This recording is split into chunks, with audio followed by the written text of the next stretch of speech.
ان کی وجہ جو تھی وہ کوئی ڈھکی چھپی نہیں تھی کہ اس کی وجہ بھارت اور اسرائیل تھا. جی ہاں، سعودی عرب نے جو ہے وہ پاکستان سے کچھ ایسی ڈیمانڈز کیں جو کہ پاکستان کسی بھی صورت قبول کرنے کو تیار نہیں تھا، اور اس کے پیچھے یقیناً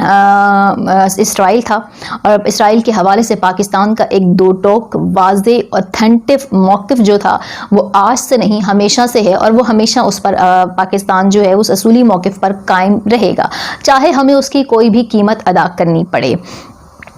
ہم نے دیکھا کہ دونوں ممالک کے میڈیا نے بڑا زور و شور اس پہ پروپیگنڈا کیا، کس طریقے سے سعودی عرب جو ہے وہ پاکستان پہ دباؤ ڈال رہا ہے، عمران خان کو گھٹنوں کے بل لانے کی کوشش کر رہا ہے. ابھی حال ہی میں نے اپنی پچھلی ویڈیو میں آپ کو بتایا کہ ہندوستان ٹائمز نے خبر چلائی کہ سعودیہ کے بعد اب UAE نے بھی پاکستان سے اپنے تعلقات جو ہیں وہ سرد کر لیے ہیں، اپنا قرض واپس مانگ لیا ہے. اور یہ ساری سچویشن دونوں طرف کے جو میڈیا تھے وہ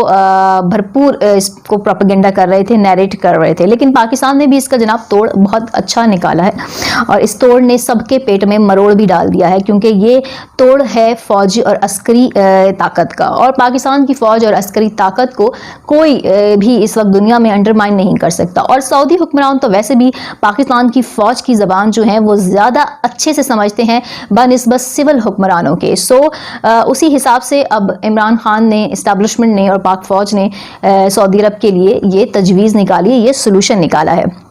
یہاں میں آپ کو بتاؤں کہ جنرل بلال اکبر جو ہیں وہ نہ صرف سعودی اسرائیل جو ڈیل ہے، ایک خفیہ ڈیل ہے جناب، ان کے درمیان تعلقات ہیں، لیکن سعودی عرب اس کو سامنے آ کر مانتا نہیں ہے. لیکن ہم جانتے ہیں کہ پچھلے دنوں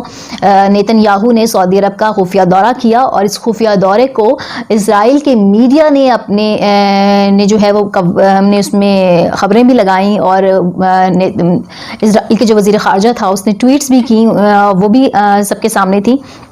لیکن سعودی عرب نے اس خفیہ جو ملاقات تھی اس کی تردید کی تھی. اب جنرل بلال اکبر جو ہیں وہ وہاں پہ رہتے ہوئے نہ صرف وہاں پہ موجود پاکستان فوج سے بریفنگ لیں گے اور وہاں کی سچویشن کو سمجھنے کی کوشش کریں گے، بلکہ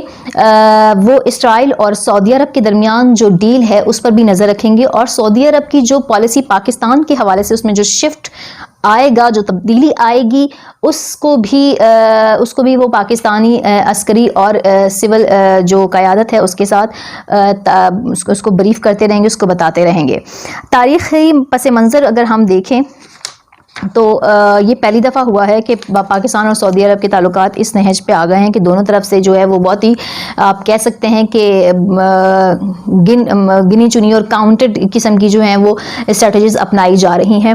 بھارت، اسرائیل یہ چاہتا ہے کہ بھارت پاکستان کی جو فوج ہے اس وقت سعودی عرب میں اس کو وہاں سے نکالا جائے، اور وہاں پر جو ان کی حفاظت پہ مامور ہیں تو وہاں پہ بھارتی فوج کو تعینات کیا جائے. اس کے لیے وہ محمد بن سلمان سے ملاقاتیں بھی ہو رہی ہیں، ڈیلز بھی ہو رہی ہیں، اور اس کی پوری کوشش رہی ہے. لیکن اب جنرل بلال اکبر کی وہاں پہ ایز اے سفیر تعیناتی، شاید یہ خواب اس کا جو ہے وہ شرمندہ تعبیر اسرائیل کا نہ ہو، لیکن اس چیز نے اس کے کان ضرور کھڑے کر دیے ہیں. اور جو پچھلے دنوں ہم نے دیکھا کہ تاریخ میں پہلی بار بھارتی آرمی چیف نے سعودی عرب کا دورہ کیا، اس کے پیچھے وجوہات بھی کچھ ایسی ہی ہیں. پاکستان کی فوج کو وہاں سے نکالنا اور بھارت کی فوج کو وہاں پہ ہونا، یہ ایک گیم پلین کا حصہ ہے، اور اس گیم پلین کو نہ صرف سمجھنے کے لیے، اس کا توڑ کرنے کے لیے ہی یہ اہم تعیناتی کی گئی ہے. جناب مڈل ایسٹ میں اگر اسرائیل اپنی کوئی مڈل ایسٹ پالیسی بناتا ہے تو اسرائیل کو بہت اچھے سے پتا ہے کہ مڈل ایسٹ میں ایک ہی ملک ہے جس کو وہ استعمال کر سکتا ہے، اور وہ ملک ہے سعودی عرب. جی ہاں، سعودی عرب کے آشیرواد پر ہی UAE بحرین نے اسرائیل کے ساتھ اپنے تعلقات نارمل کیے ہیں، اپنے ٹوائز نارمل کیے ہیں، ایکسیپٹ کیا اس کو. اور اب دوسرے ممالک بھی جہاں پہ سعودی عرب کا اثر رسوخ ہے انہوں نے اس کو فالو کرتے ہوئے جو ہے وہ اسرائیل کے بلاک کو جوائن کرنا ہے. اس کو اپنی پالیسی، مڈل ایسٹ پالیسی ڈرا کرنے کے لیے سعودی عرب کی ضرورت ہے، اور سعودی عرب میں پاکستان کے فوجی سفیر کی تعیناتی پاکستان کی بھی ضرورت ہے، اور نئے بننے والے مسلم بلاک کی بھی اہم ضرورت ہے کہ سعودیہ اسرائیل کا جو گٹھ جوڑ ہے اس کے بارے میں ہم آگاہ رہ سکیں، اس کے حوالے سے اپنی پالیسیز کو شفٹ کر سکیں، اس حوالے سے اپنے خارجہ محاذ پہ جو ہے وہ ہم کے لیے تیار رہیں.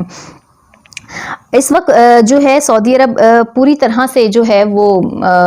اسرائیل کی گرفت میں ہے، اور ہم نے بھی اس کو اس طریقے سے کاؤنٹر کرنے کی کوشش کی ہے۔ بہرحال جناب پاکستان نے جو ہے وہ جو